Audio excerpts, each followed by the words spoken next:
তুমি দাড়ি রাখলে, তুমি বোরকা পরলে, তুমি নিকাব পরলে তুমি বাঙালি না।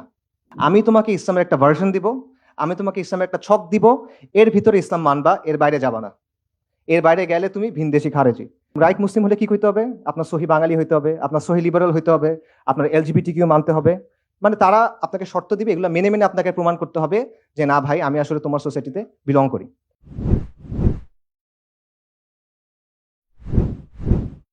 বাংলাদেশে একজন রবীন্দ্রসঙ্গীত শিল্পী ছিলেন, মারা গেছেন, মিতা হক। ওনার একটা বিখ্যাত বা কুখ্যাত বক্তব্য আছে, সেটা হলো যে তুমি মুসলিম ভালো কথা, কিন্তু তুমি বাঙালি না কেন?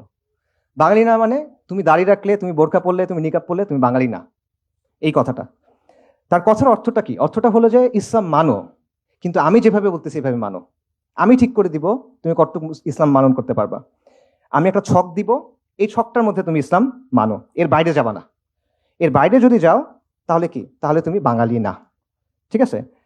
আর এর ভেতরে যদি মানো, আমার কথা যদি শোনো, তাহলে আমরা তোমাদেরকে জায়গা দিব, তোমরা বসতে বসতে পারবে, এখানে তোমাদের জায়গা করে দিব।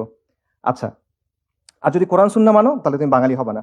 এবং এই যে বাঙালি না তুমি, এটা বলার অর্থটা কি? এটা বলার অর্থ মানে আপনি আমার অংশ না, আপনি সমাজের প্রতিনিধিত্ব করেন না, আপনি outsider, you don't belong here. আমরা এখানে খাইতে বসলে তোমরা জায়গা দিব না, তুমি আমাদের লোক না। ঠিক আছে? এইটা হলো যে আপনাকে আউটসাইডার বানায় রাখার একটা ব্যাপার। এবং ব্যাপারটা একটা এরকম যে হয় নিজেকে বদলাও, সহি বাঙালি হও, নইলে বাইর হও।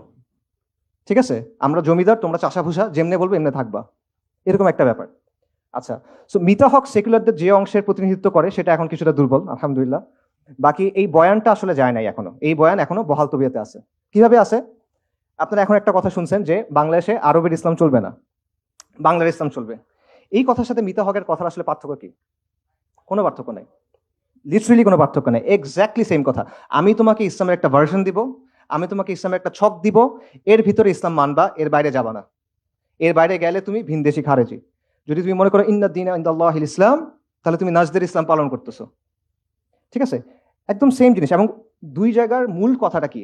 মূল কথাটা হলো there is a right way to be Muslim and there is a wrong way to be মুসলিম।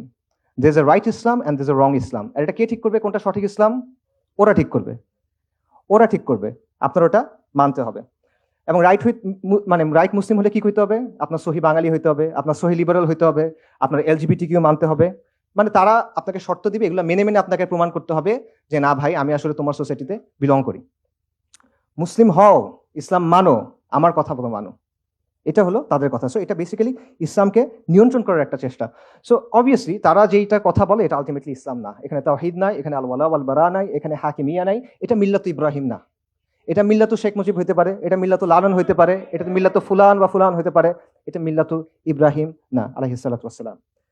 তো এইভাবে এই ইসলাম বিদ্বেষের কারণে এমন একটা সিচুয়েশন তৈরি হয়েছে, সেখানে একদিকে তারা যেটা করতেছে, তারা ইসলাম এবং মুসলিম পরিচয়টাকে ডিফাইন করার চেষ্টা করতেছে যে একটা ছক আছে, এর মধ্যে তুমি থাকতে হবে। এক একজন ছকটা এক এক রকম করে। এটা মনে করেন শাহবাগীরা একটু ছোট রাখে, আরেকজন হয়তো একটু বড় রাখে, বাট আলটিমেটলি তারা এটা কন্ট্রোল করার চেষ্টা করতেছে। অন্যদিকে আপনি যদি তার কথা না মানেন, তখন সে আপনাকে বহিরাগত, ভিনদেশি, খারেজি, অমুক তমুক লেবেল দেওয়ার চেষ্টা করে।